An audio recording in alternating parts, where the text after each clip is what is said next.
तरह से बौखलाया गया है। रिपोर्ट देखिए।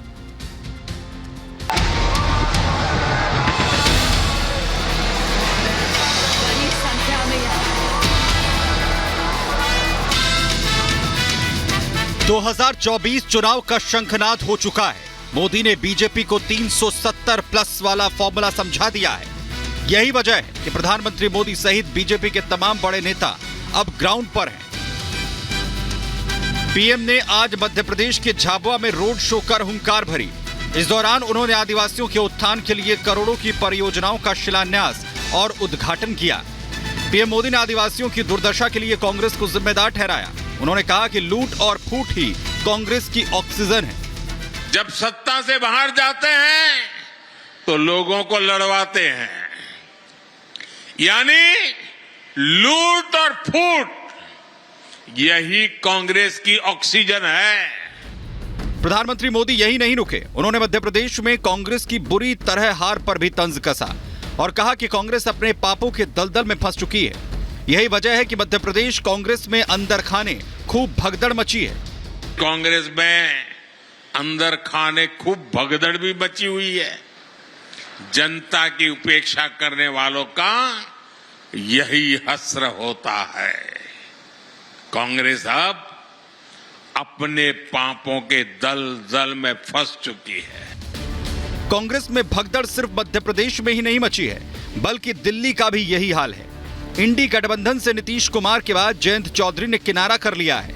पश्चिम बंगाल में ममता से अभी तक बात नहीं बन पाई है। अब अरविंद केजरीवाल भी कांग्रेस के साथ सीट शेयर करने से इनकार करते नजर आ रहे हैं।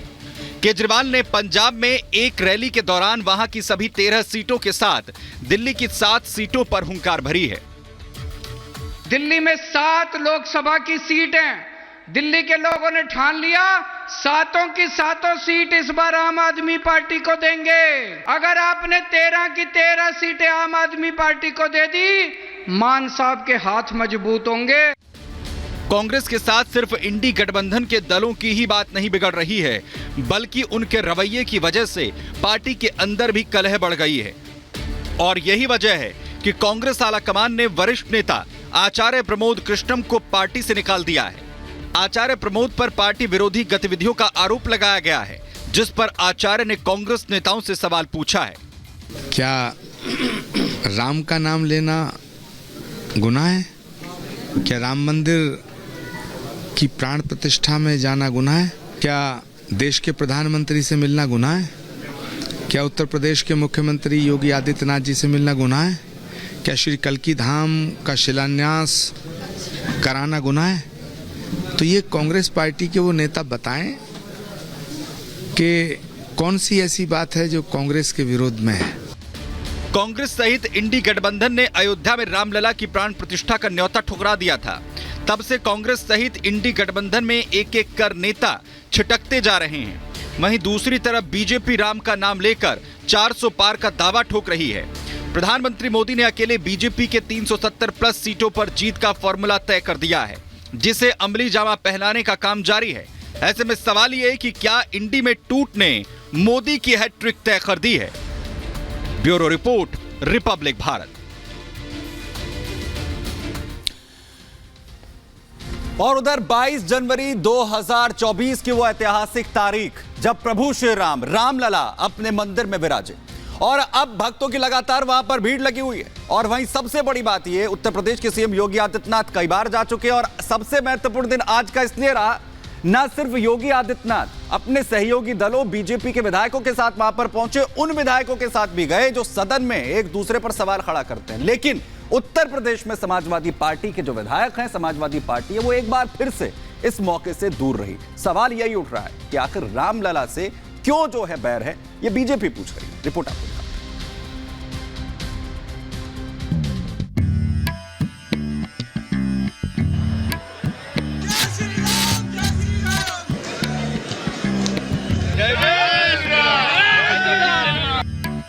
भगवान के भक्त के रूप में भगवान श्री रामलला के चरणों में प्रणाम करने के लिए आए हैं। जो नहीं आए हैं वो केवल सपा है। सपा मतलब सफा है। भावुक हूँ, समर्पित हूँ भगवान के चरणों में।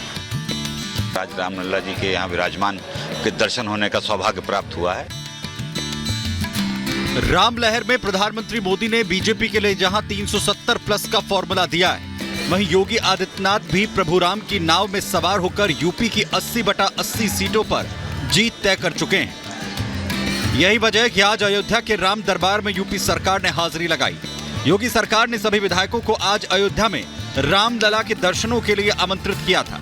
विधायकों को लखनऊ से अयोध्या लाने के लिए बसों की व्यवस्था की गई थी। अयोध्या में राम नाम के जयकारों के बीच विधायकों ने रामलला के दर्शन किए। मोदी जी को जय श्री राम, जय श्री राम, जय श्री राम, मोदी जी को जय श्री राम, जय श्री राम, जय श्री राम। अयोध्या में रामलला के दर्शनों के लिए विधायकों के पहुंचने पर उनका अनोखे ढंग से स्वागत किया गया। राम भक्तों ने जेसीबी पर खड़े होकर सीएम योगी आदित्यनाथ के काफिले और विधायकों की बस पर पुष्प वर्षा की।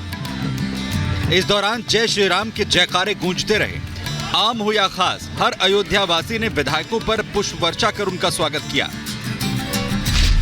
जिस रास्ते से अयोध्या धाम की ओर विधायक मंत्री निकल रहे हैं, उत्तर प्रदेश के सदस्यगण निकल रहे हैं, उसी रास्ते में देखिए किस तरह से स्वागत हो रहा है। आप इस गाड़ी को आप पहचान रहे होंगे, बुलडोजर। आज बुलडोजर की पहचान पूरे दुनिया में है, आप समझ सकते हैं, ज़्यादा बताने की जरूरत नहीं है। और यह बुलडोजर अपराधियों के ऊपर चलने का भी काम करता है। तो आज देखिए राम भक्तों के ऊपर फूल बरसाने का भी काम बुलडोजर कर रहा है। रामलला के दर्शनों को लेकर विधायक काफी उत्साहित दिखे। विधायकों ने राम मंदिर में रामलला के दर्शनों के बाद सीएम योगी के साथ काफी वक्त बिताया। रामलला के दर्शन के बाद सतीश महाना पुराने दिनों को याद कर काफी भावुक नजर आए। सतीश महाना ने राम मंदिर निर्माण के संघर्ष का भी जिक्र किया। इस दौरान जितिन प्रसाद ने भी रामलला के दर्शन को सौभाग्यशाली बताया। बहुत हम लोगों के लिए सौभाग्य की बात है कि इतना वर्षों की आस्था का केंद्र आज रामलला जी के यहाँ विराजमान के दर्शन होने का सौभाग्य प्राप्त हुआ है। मैं उस समय यहाँ पर आया था जिस समय यहाँ का शिलान्यास हुआ था। मैं उस समय यहाँ पर आया था जिस समय यहाँ पर मंदिर का निर्माण शुरू हुआ। और आज सबसे सौभाग्य की बात है भगवान के प्रत्यक्ष रूप से दर्शन करने का अवसर प्राप्त हुआ। भावुक हूँ, समर्पित हूँ भगवान के चरणों में। अयोध्या में रामलला के दर्शन कार्यक्रम में समाजवादी पार्टी के विधायक शामिल नहीं हुए। एसपी की तरफ से बाद में रामलला के दर्शन की बात कही गई है। रामलला के दर्शन कार्यक्रम से एसपी की दूरी पर बीजेपी ने तंज कसा। बीजेपी नेताओं का कहना है कि समाजवादी पार्टी अब समाप्तवादी पार्टी हो गई है, जनता उनका सुपड़ा साफ कर देगी। देखिए, जो नहीं आए हैं वो केवल सपा है, सपा मतलब सफा है।